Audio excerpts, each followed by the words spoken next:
Aragón tiene una importancia dentro del contexto nacional muy alta porque somos la quinta potencia en exportación y también la sexta en valor exportado.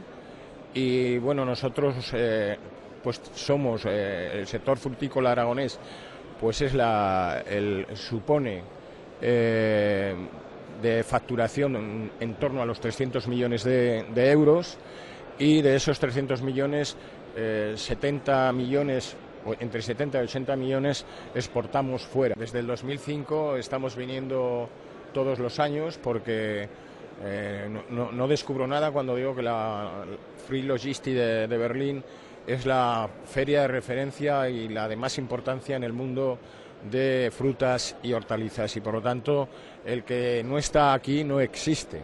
Y España y Aragón, que son grandes potencias de producción de fruta, tienen que estar.